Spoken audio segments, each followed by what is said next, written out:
Well, I am pretty late to the party here with the news for Unicorn Overlord, but we're on rpgfan.com and we're checking out the new information. So we've got screenshots, we've got a Famitsu trailer, not trailer, but kind of like a gameplay segments that's been cut together, and we're going to take a look at all of it because, man, the game looked so good when it was announced, and it looks even better now. Like, no joke.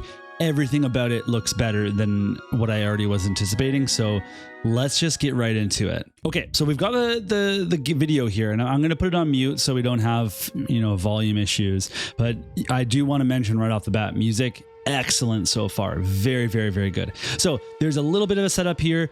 Basically, you are in this nation, Cornea. It gets attacked or kind of betrayed by a former general. He's working for this empire. Empire's trying to take over the world.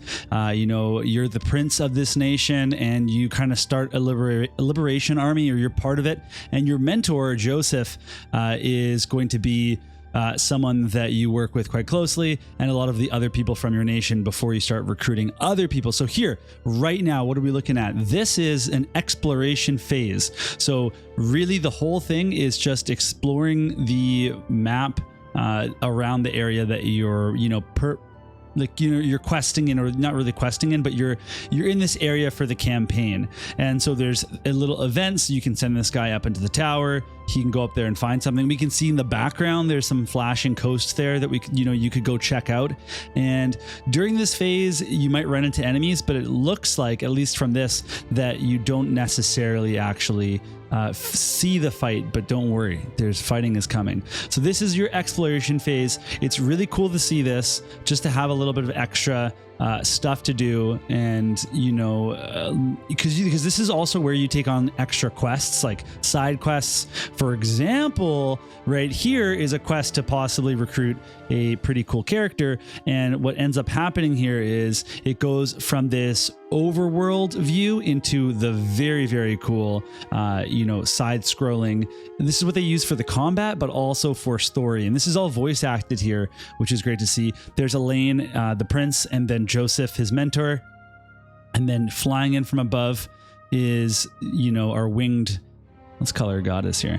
Okay. And anyway, we won't sit around and look at the dialogue that I have no idea what it's saying, but we can then go into what will actually be a battle like side quest here. So if we scroll through a little bit, we can see battle start, and you have a rally point where you can disperse the different formations that you're operating with. So of course, very, very much ogre battle style, right? So this is really cool to see. I mean, I know that there'll be people that say this is a lot like a lot of other strategy games, but obviously there is a very clear influence here. So when you pause, then nobody is moving, but as soon as you have done your whatever direction that you're giving, everybody starts to move. And this is actually kind of cool here. So we have Elaine who is bumped into a green unit. So that's not an enemy unit, is just, a unit that happened to be on the map that's also against the enemy. And what we get here is a dialogue, and this dialogue actually recruits this unit to your party. So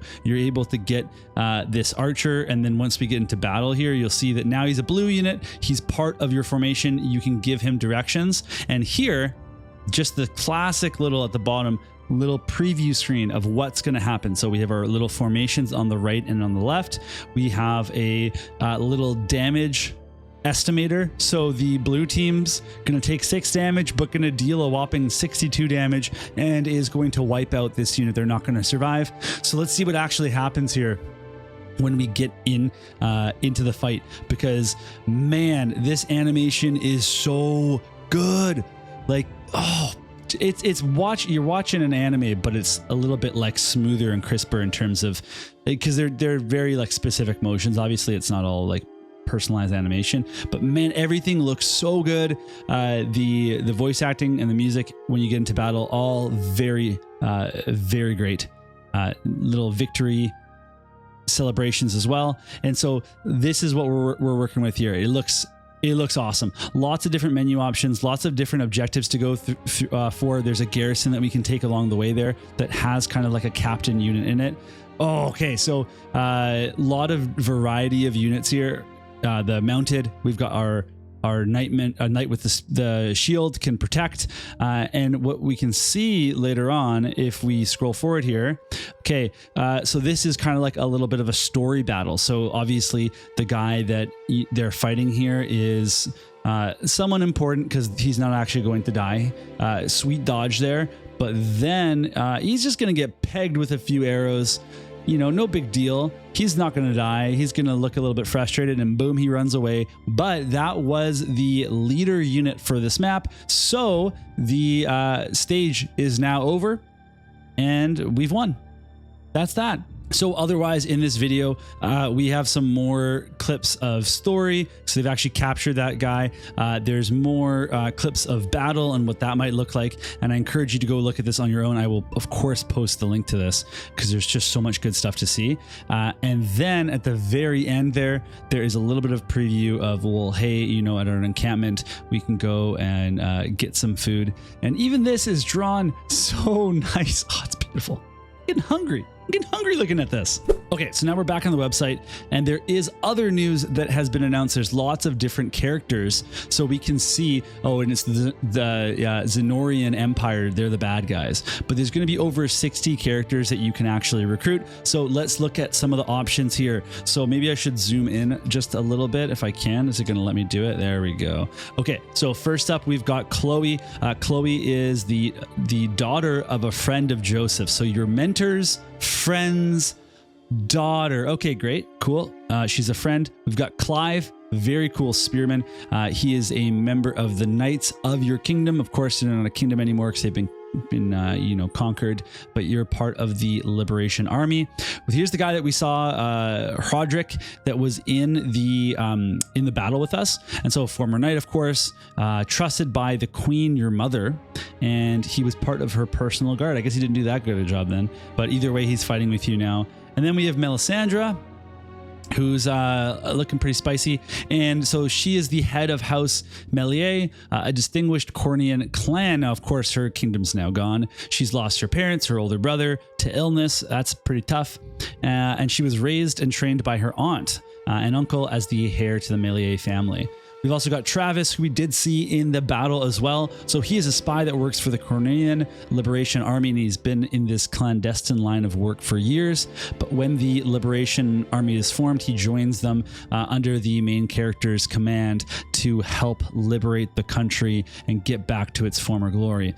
We also have Yana, who is a young witch living in the swamps of the witches' village. And so when the Zenorian army raids the village and begins to take witches into captivity, she successfully escapes via a spell of feline transmutation. So she turns into a cat, and she is wearing not a lot of clothing, you know, and it doesn't look like she's eaten that much. I'm a little bit concerned for her, but hopefully, you know, she's okay. But that's cool because one thing I loved about the classic ogre battle and tactics ogre is just they were very traditional tropes of like wizards and witches and like just this medieval setting, and it seems that's all being upheld here in this game as well, and I love to see it.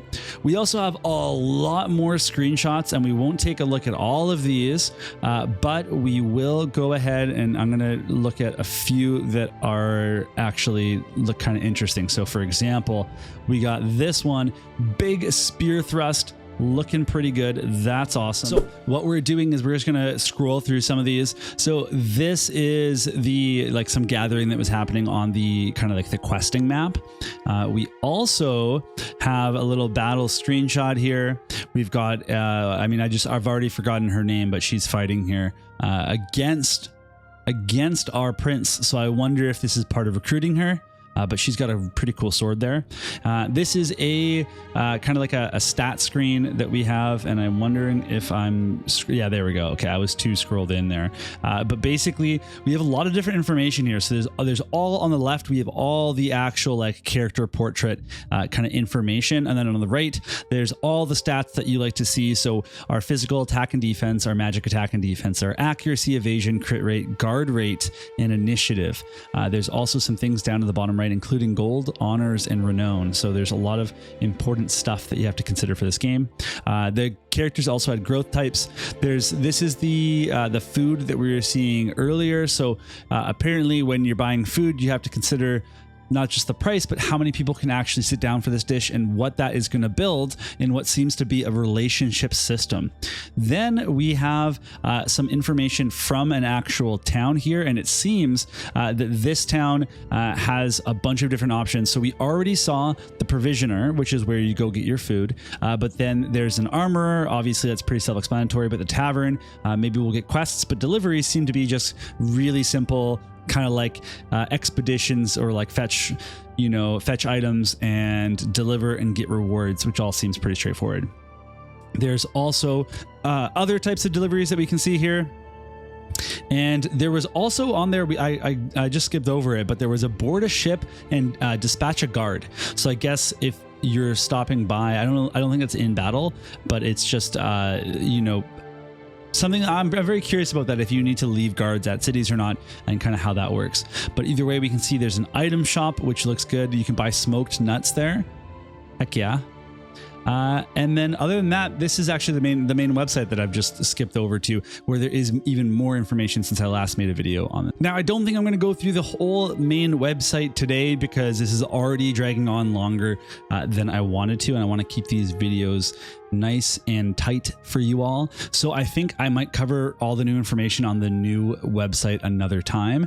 But I have to say, I am so excited for this game. I cannot wait to play it, and I cannot wait to see more information on it, and I will be covering that on this channel. So if you liked all of this info being brought to you by me, then please consider liking the video, commenting about it, and let me know what you think. And otherwise, I'll see you all in another video soon enough.